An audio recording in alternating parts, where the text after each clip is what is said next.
Gammadda, for the people, by the people. Newsfirst, main sponsor.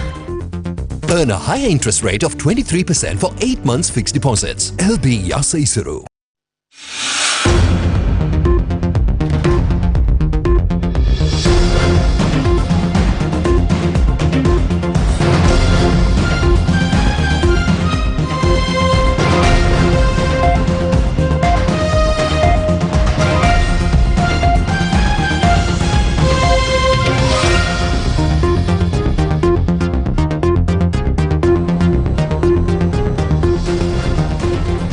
Good evening and welcome to the news on TV1. You're watching News First, where the people come first. For the News First team, I'm Harin Fernando. Now, before we get into the details of tonight's stories, let's first take a look at your headlines.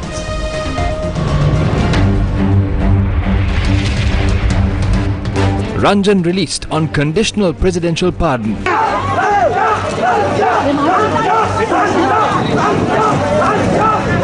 What will Ranjan's next step be?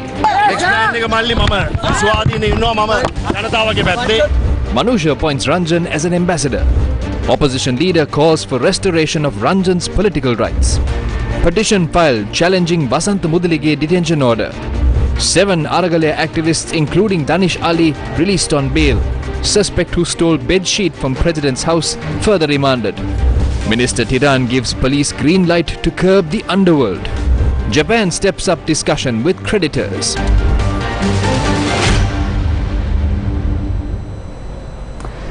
Former Sri Lankan lawmaker Ranjan Ramanayaka walked out of a Colombo prison today without cuffs after he was awarded a conditional presidential pardon.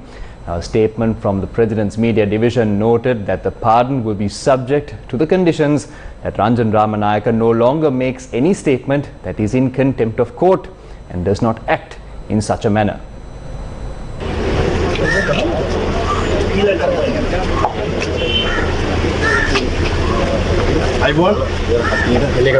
Ranjan Ramanayaka walked out the Valikada prison doors on Friday afternoon after he was awarded a conditional presidential pardon by the President.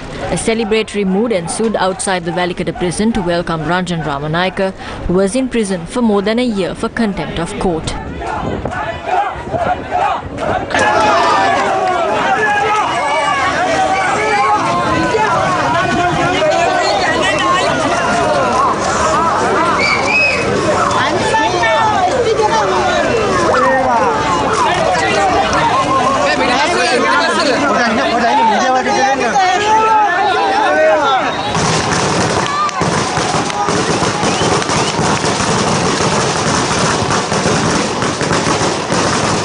Opposition leader Sajith Premadasa, parliamentarians representing the Samagijana Balawegaya, artists and his supporters gathered near the prison gates to welcome Ranjan Ramanayaka. Minister Manusha Nanayakara was also present at the Valikada prison to welcome Ramanayaka, and on his official social media handles noted that he offered the post of Goodwill Ambassador to promote and service the welfare aspect of migrant workers of Sri Lanka globally to Ranjan Ramanayaka. The minister also noted that it was a voluntary position. The opposition leader tweeted that SJB wholeheartedly pledges to appoint Ranjan Ramanayaka to the parliament in the first instance of an occurrence of a vacancy in the national list. I'm happy about the pardon given. I took this decision considering the public. I want to serve you as a politician once more before I die. I made a promise to Minister Vijayadasa Rajapaksa before he signed his recommendation to release me. He asked me to continue my fight against corruption. I think they want me to continue to go behind these white-collar criminals. I have been permitted to do so.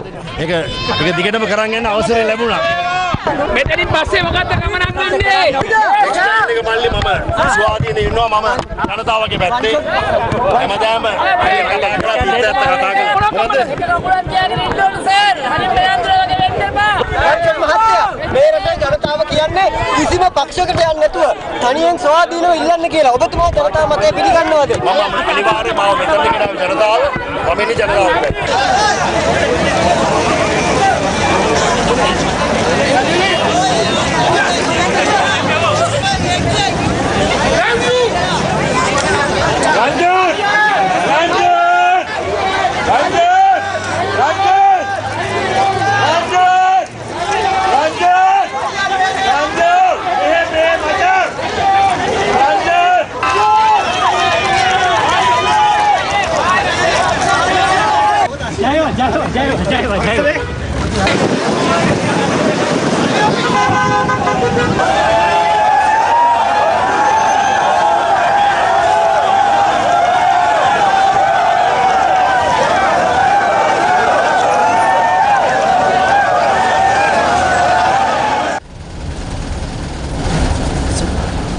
Former MP Ranjan Ramanayaka's first stop after being awarded a conditional presidential pardon and released from prison was Hunupitiya Gangarama Temple in Colombo. Members of the Mahasangha, including Dr. Kirinde Asajitero, the chief incumbent of the temple, blessed Ramanayaka, who engaged in religious observances.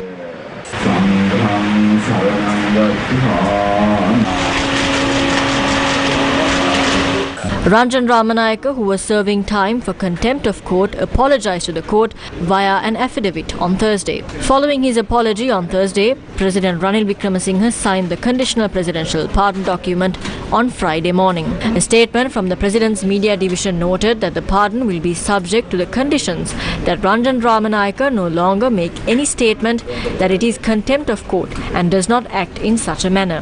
Ranjan Ramanayaka was released on Friday afternoon after the letter signed by the President was handed over to the Prison Commissioner Chandana Ekanayaka by the Secretary of the Ministry of Justice. Ranjan Ramanayaka was accused of contempt of court for making a statement on judges and lawyers at a media briefing close to Temple Trees on the 21st of August 2017. Following a trial, the Supreme Court of Sri Lanka sentenced him to 4 years of rigorous imprisonment.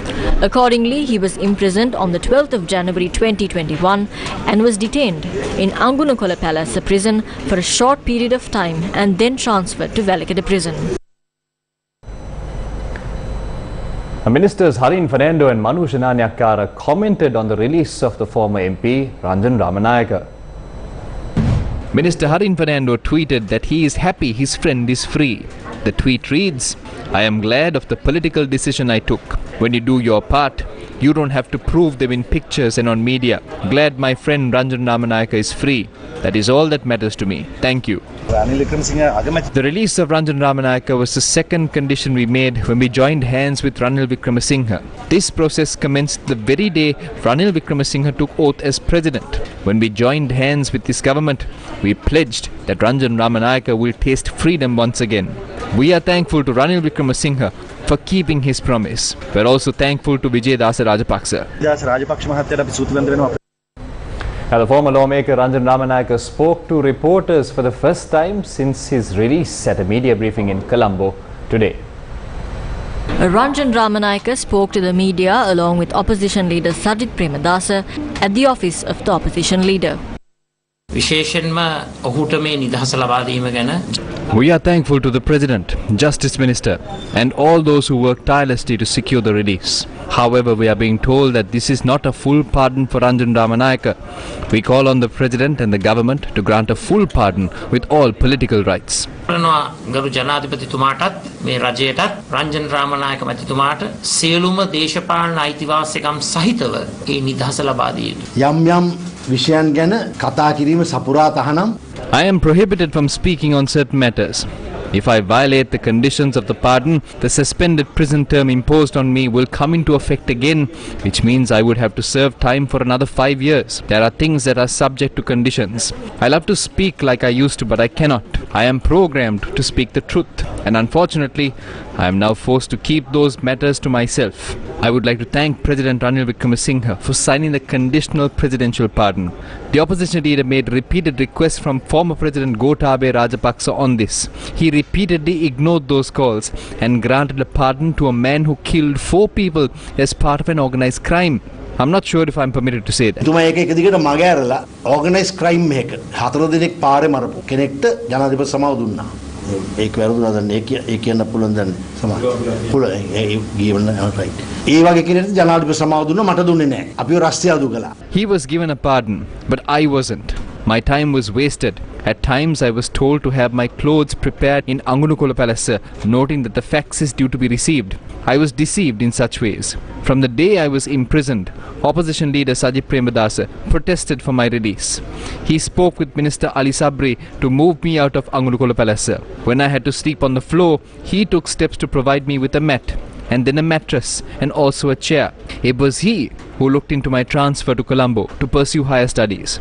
I am thankful to him for that. It was Sajith Premadasa who prepared the visas for Ministers Harin Fernando and Manushananyakara to take my case to Geneva. I cannot forget them. Some ask if I would change. Am I afraid? Will I switch sides? And will I work for someone? Those are not in my profile. I will die as I am. That will never change. I consider this as an injunction. In short, I may not be able to speak like this, and you will have to come to Valikada again. පොඩි වාරණයක් කියලා මම හිතනවා.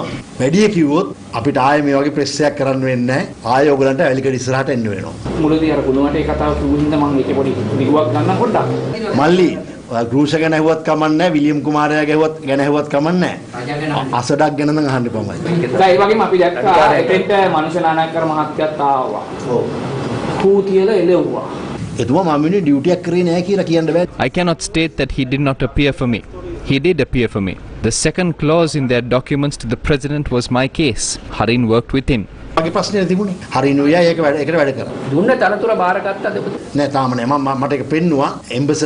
I was offered to become a global ambassador. I have not given him my word. වර්තමාන දේශපාලනයේදී අර පක්ෂයෙන් මේ පක්ෂයට මෙහෙම ආණ්ඩුව හදන්න යනවා ශක්තිමත් කරන්න යනවා. ඔබතුමා ටික දවසක් ගිහිල්ලා අර එක දවසක් කිව්වේ උන් ඔක්කොම එකයි මල්ලි කියලා. තාමත් වළංගුද? උන් ඔක්කොම යාළුවෝ මල්ලි. ඒක දැන් ඔයානේ කියන්නේ මල්ලි. දැන් නෑ ඔය ඒක මම කියලානේ මං හිරේ ගියේ.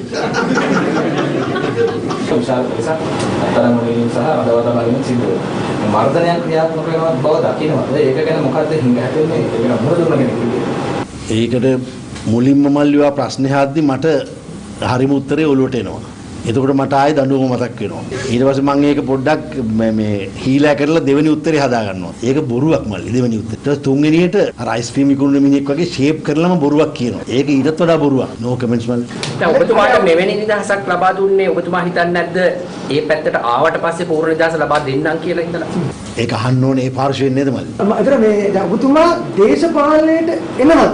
ඔව් මං කිව්වා අර වර්බල් නන් වර්බල් දේශපාලනය කරන්න පුළුවන් නේ මල්ලි. නිහඬ දේශපාලනයක් කරන්න පුළුවන් අපිට. මම දේශපාලන සත්‍යයක් දේශපාලනේ ඉන්නවා. ඔව්. දැන් තියනවද ඉන්නතන? මම හිටපු ගේ තියෙනවා මම දන්න විදිහට මම වරදක් ඒක කියන්න බෑනේ. එතකොට එහෙම වුණොත් මං හිතනවා මට මේ മന്ത്രി ධූරේ ලැබිය යුතුයි කියලා මතේ මම ඉන්නවා. ගම්පා වැඩිම ඡන්ද ගත්තා. එතකොට മന്ത്രി ධූරේ ලැබෙන්න ඕනේ. මන්ත්‍රී ධූරේ හැමුණොත් ගේ තියෙනවා. මම ගෙවල් 9ක් හම්බුණා පහුගිය ටිකේ. මම සතුටුයි. ගොඩක් දේශපාලඥයාගේ ගෙවල් ගිනි තියද්දි මට ගෙවල් 9ක් දීලා තියෙනවා. කාලෙකින් මාළේ දැන්. මාසියන ලා හිටියේ. මේ කැමරාව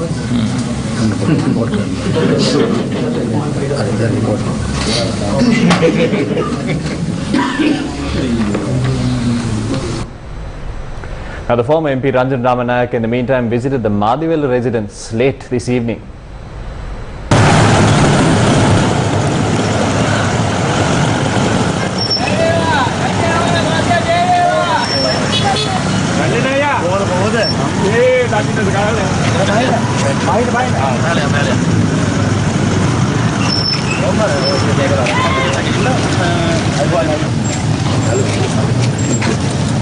Laki goes. Right.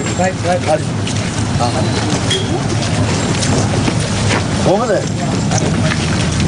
ඔන්න බලා ගන්න ඕනේ.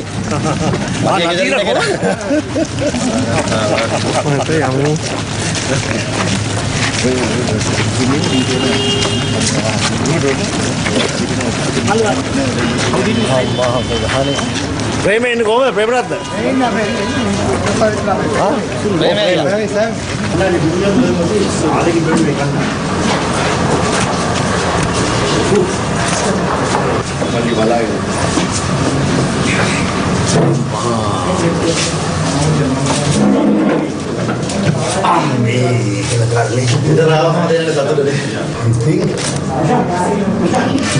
ඒක මාර හැංගීමක්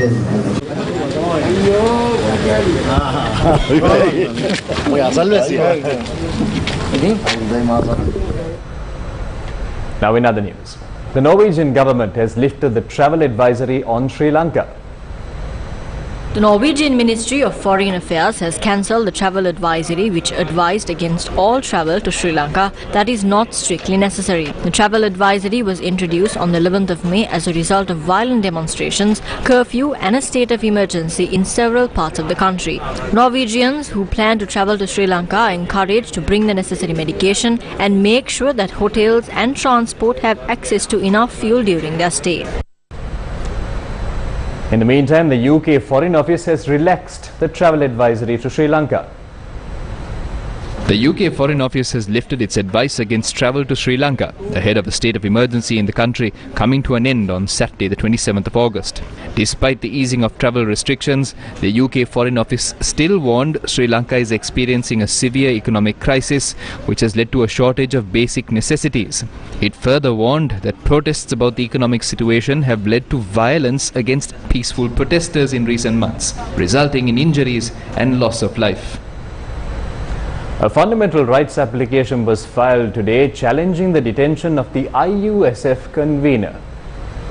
A fundamental rights application was filed with the Supreme Court of Sri Lanka on Friday, challenging the detention order on Vasantha Mudalige, the convener of the Inter-University Students' Federation. The FR application filed by Attorney-at-Law Harin Fernando also seeks a ruling that states the arrest and detention of Vasantha Mudalige is illegal. The Inspector General of Police, the Director of the CID, the Director of the Terrorist Investigation Division, the Defence Secretary and the Attorney General, among others, were named as respondents in the application. The petition states that Vasantha Mudalige was arrested by the respondents on the 18th of August on no justifiable grounds and is being detained on the order given by the Defence Minister Ranil Wickramasinghe. The council who filed the petition noted that Vasantha Mudalige is being detained at a detention centre in Tangol and it has become a challenge for the council to maintain contact with him. The FR application notes that the arrest is in violation of the law and Vasantha Mudalige has not been produced to a magistrate to date. Counsel for the petitioners note that there is no reasonable grounds to arrest his client based on the Prevention of Terrorism Act and to further detain him under the PTA. Attorney-at-Law Harin Fernando requests the Supreme Court to rule that his client's fundamental rights have been violated following the illegal arrest and detention.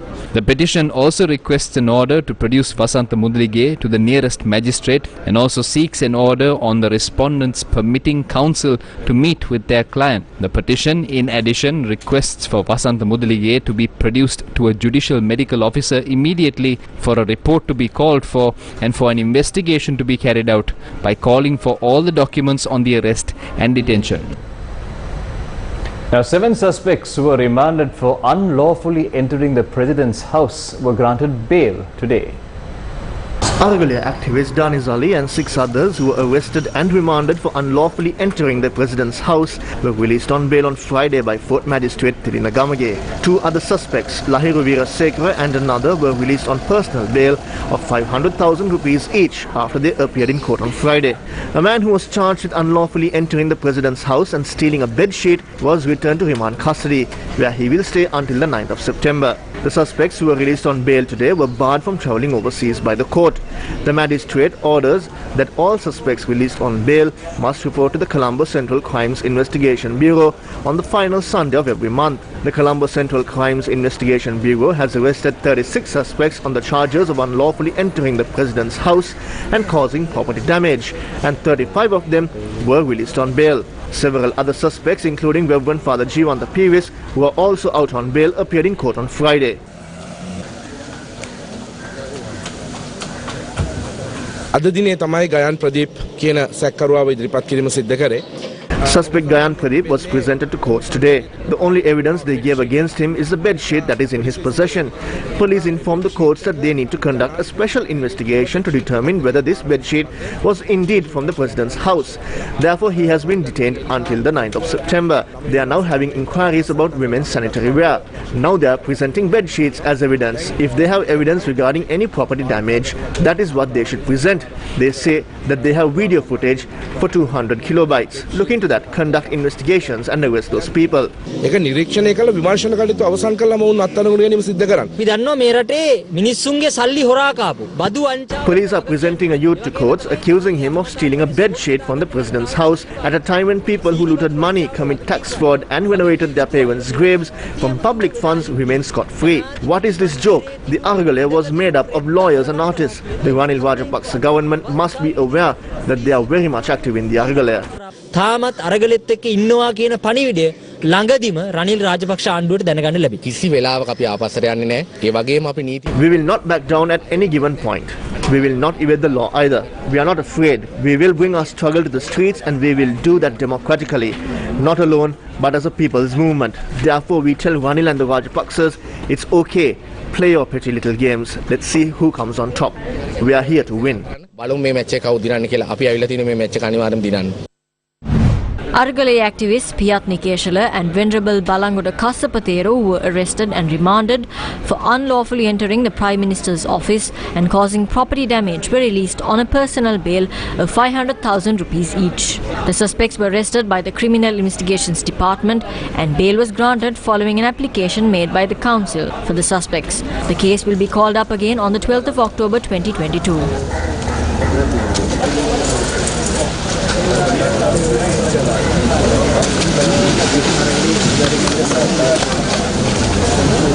කිසිම දේශපාලන පක්ෂයකට මේ අරගලේ ලියා ගන්න අපි ඉඩ තියන්නෙත් නැහැ. ඒ නිර්පාක්ෂික හැඩයත් එක්ක අපි We won't allow any political party to take credit for the Aragalaya.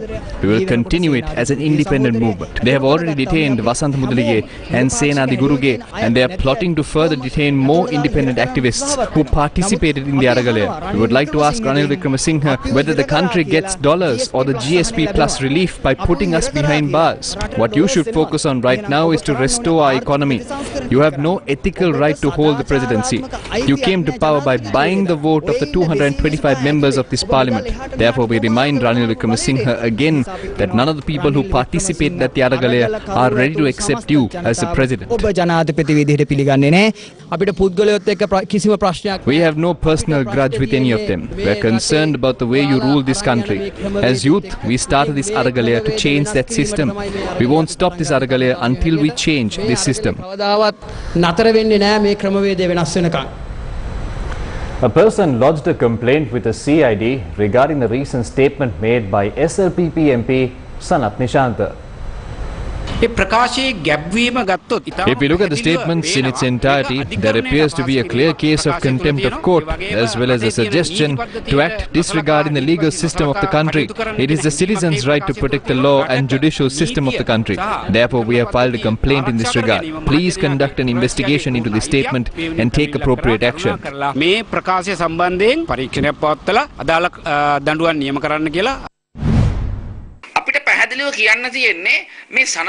We can clearly say that Sanath Nishantha insulted the court and judges, not at a function or as an answer to journalists' questions, but at a press conference held at the SLPP headquarters in Nelummawatha. Therefore, it's not an insult made by the MP alone, but also from the party. The police are arresting individuals who swam in the president's pool and used his soap. Therefore, similarly, they must also investigate this statement, because this is an insult made not just by Sanath Nishantha, but by the entire SLPP. පොට්ටු පක්ෂයේ නිල වශයෙන් අධිකරණය සහ අධිකරණ විනිශ්චයකාරවරුන්ට අපහාස කරලා තියෙනවා. The Sri Lanka Podujana Peramuna is yet to make a statement on this. This statement, made during an official press conference inside their party headquarters, is yet to be denounced as the personal opinion of Sanath Nishantha. Therefore, we have serious questions as to whether we should name Sanath Nishantha as a respondent to contempt of court, or whether we should name his entire party, which holds a majority in parliament. This is why we should not take this statement made by Sanath Nishantha lightly, because if this is the position of the ruling party, it leads us to a dangerous situation.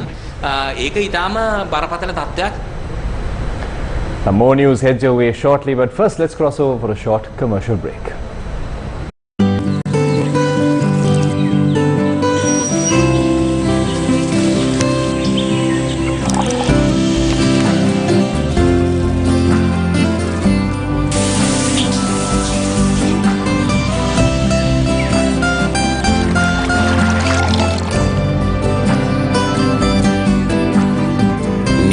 පුරා ගලන මේ සතුට සුරක්ෂිත කරන්නේ Islam Insight. Islam ජීවයයි ජලය ජීවිතේ. Welcome back to News First. Will the world help Sri Lanka to ease its human rights crisis in Geneva? This is the question the Chinese ambassador to Sri Lanka raised in a publication. China has always been supporting Sri Lanka in the international fora for protecting its sovereignty, independence and territorial integrity, said the Chinese ambassador to Sri Lanka, Kee Zeng Hong, in a statement released by the Chinese embassy in Colombo, adding that China will continue to support Sri Lanka in the future. The ambassador said that some countries always make various groundless excuses to bully Sri Lanka and trample on Sri Lanka's sovereignty and independence repeatedly. The ambassador made these comments in an article titled "From One China Principle to Yuan Wan 5, Let's Join Hands and Resolutely Safeguard Our Sovereignty, Independence and Territorial Integrity." He warned that the 51st session of the United Nations Human Rights Council will be held in Geneva, where human rights issues in Sri Lanka might probably be stirred up again. The ambassador said, as the Sri Lankan people are still grappling with severe economic and humanitarian difficulties, many might wonder what those countries who have been preaching about human rights will actually do. He questioned if those countries will help Sri Lanka to ease its human rights crisis by providing concrete support, or will they again use human rights as a cover-up tool to interfere into the island nation's internal affairs and continue to rub salt into the wound of the Sri Lankan people. The ambassador concluded, and I quote, "Let's just wait and see," end quote. Meanwhile, India has urged its nationals in Sri Lanka to exercise caution, examine currency convertibility and the fuel situation, given the latest developments in the country. We have been following this for some time, these developments there. Our understanding is that Indians are still the largest source of tourists for Sri Lanka. As regards travel of Indians to Sri Lanka in the current situation, let me emphasize that safety and well-being of Indian nationals during their stay outside India, and including in Sri Lanka in this particular case, is always of prime importance. We would therefore encourage Indians to exercise all care and caution while in Sri Lanka. They should examine all relevant factors, including currency convertibility and the fuel situation, before undertaking any essential travel to Sri Lanka. Communication with local authorities? Look, our High Commission, of course, is in touch with all local authorities, but this was a general guidance to people who are there, tourists who are there or who are thinking of going. That would be our guidance.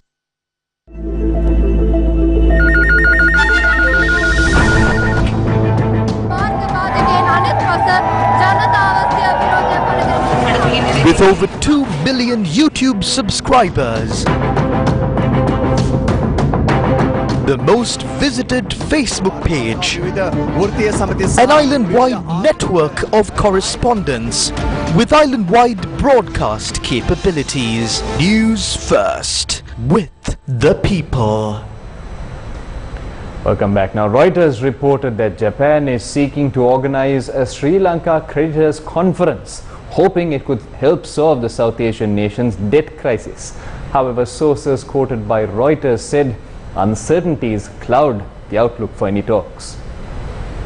A source quoted by Reuters said Tokyo is open to hosting talks among all the creditor nations aimed at lifting Colombo from its worst debt crisis since independence. But it is not clear whether top creditor China would join, and a lack of clarity remains about Sri Lanka's finances. Japan would be willing to chair such a meeting with China if that would speed up the process for addressing Sri Lanka's debt, estimated at $6.2 billion on a bilateral basis at the end of 2020. President Ranil Wickremesinghe told Reuters last week that Sri Lanka would ask Japan to invite the main creditor nations to talks on restructuring bilateral debts. He said he would discuss the issue with Prime Minister Fumio Kishida in Tokyo next month, when he is expected to attend the funeral of the assassinated former Premier Shinzo Abe. Sources told Reuters that the concerns include rivalry and territorial tensions between the big creditors, China and India, while Sri Lanka would have to commit to reforming its finances and disclose more information about its debt. The sources said getting Beijing's cooperation on a debt restructuring was complicated by factors such as a large number of lenders, and that China was balking at taking a haircut on its loans and at reducing Colombo's debt burden. A Chinese Foreign Ministry spokesperson told Reuters that Beijing was willing to stand with relevant countries and international financial institutions and continue to play a positive role in helping Sri Lanka respond to its present difficulties, relieve its debt burden and realize sustainable development. Japan hopes to see a new debt restructuring framework resembling one set up by the group of 20 big economies targeting low-income countries. Sri Lanka does not fall under this common framework because it's classified as a middle-income emerging country. The common framework, launched by the G20 and the Paris Club of Rich Creditor Nations in 2020, provides debt relief mainly through extension in debt payment deadlines and reduction in interest payments. Now, Minister of Public Security Tiran Alas issued a special order to Sri Lanka police to completely crack down on drug trafficking and underworld operations across the country. The directive was given during a special meeting held this morning in Colombo. A group of senior police officers, including Deshabandhu Tennakun, DIG in charge of Western Province, and Senior DIG Ajit Rohana in charge of the Southern Province, were present for the meeting.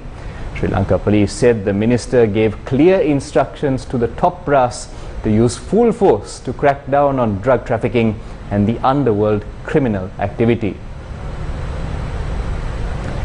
Another news, farmers from Potankadu in Kantale requested for a threshing floor, but instead they were given the playground, which is also now being neglected. The paddy fields in Potankadu in Kantale span across 2,000 acres, and it is the main source of income for around 400 farming families living in the area. Interestingly, a half-acre plot of land that was used by the farmers to dry their crops reaped from the Maha season harvest have been converted into a playground, in a backdrop where no such request was made by the farmers or the villagers. 19.84 million rupees was allocated for this park under the 100 Cities project. And this is the present state of the children's park.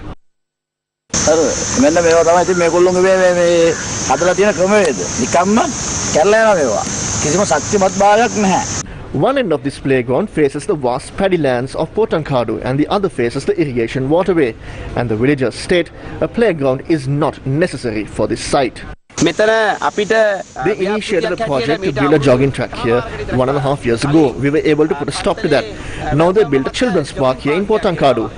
They have failed to even place the 2,000 interlocked bricks for the playground. You can see only 2 play areas. All the posts have been taken away, and this is a 20 million rupee project. This area was used by the farmers as a threshing floor for the Maha season. They have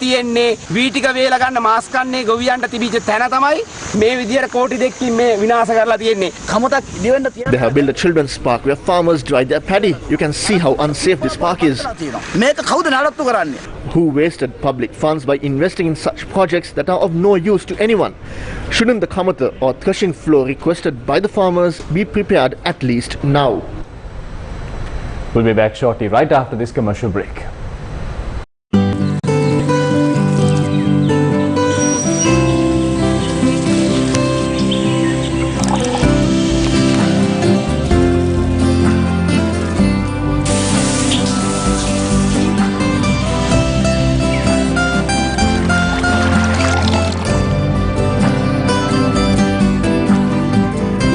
පුරා ගලන මේ සතුට සුරක්ෂිත කරන්නේ S-lon insight.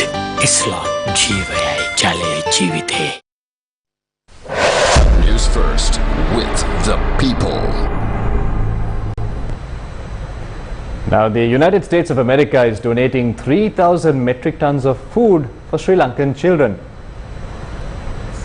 The United States, through the U.S. Department of Agriculture, received 320 metric tons of split yellow peas to nourish school children across Sri Lanka.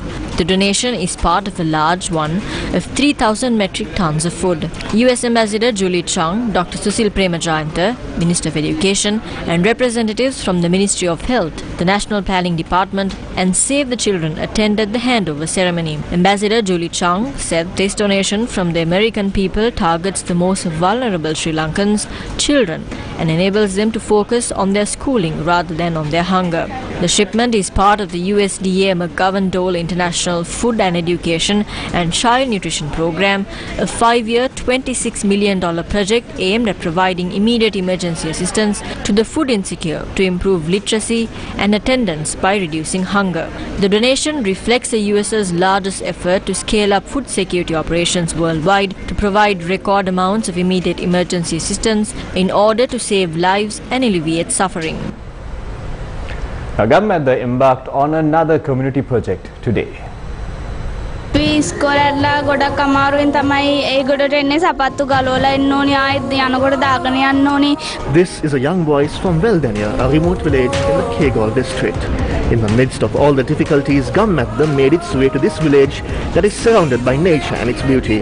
The sole purpose of this visit was to construct a bridge and end the misery faced by the people of this village. The more than 100 families living in this village depend on the rubber plantations to survive. When it rains, the waterway that runs across the village turns into a gushing river, forcing these people to suspend their daily plans, and the absence of a bridge makes it even more difficult. සමහර දවස්වලට ඉස්කෝලේටලා ගෙදර එන්නත් ගොඩක් පරක් වෙන 5-6 වෙනවා මේ ඇල ගැලුවාම ඉතින් ඒ දවස්වලට තාත්තලා එකතු වෙලා කඹ දාලා තමයි අපව ගොඩට ගන්නේ. When it rains, the people of this village are confined to their homes due to rising water levels. This situation also forces children to stay at home without attending school. The only permanent solution to this issue is a bridge, and today Gammadda launched a project for the construction of one. This project is financially supported by Mrs. Kushlani Amarasuriya, and the launch was also attended by Shivan Daniel of the Gammadda movement. These villagers will be able to cross the waterway and reach their destinations without any hesitation soon. Now, the third phase of the Divi Savya program, supported by LOLC Holdings, continues in a bid to help the worst affected by the economic crisis in Sri Lanka. On the 21st day of the third phase, essential food packages were distributed to the poverty-stricken families in the Polonnaruwa district.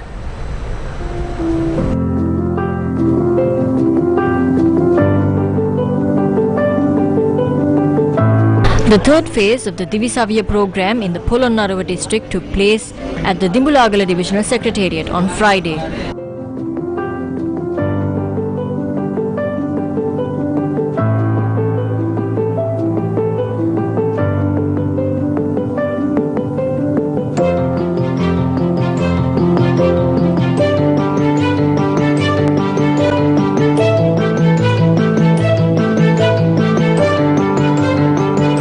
Essential items were distributed to the needy at 3 locations in the Polonnaruwa district. The Divi Savya program identifies families that are facing serious issues economically and provides them with much needed relief packages.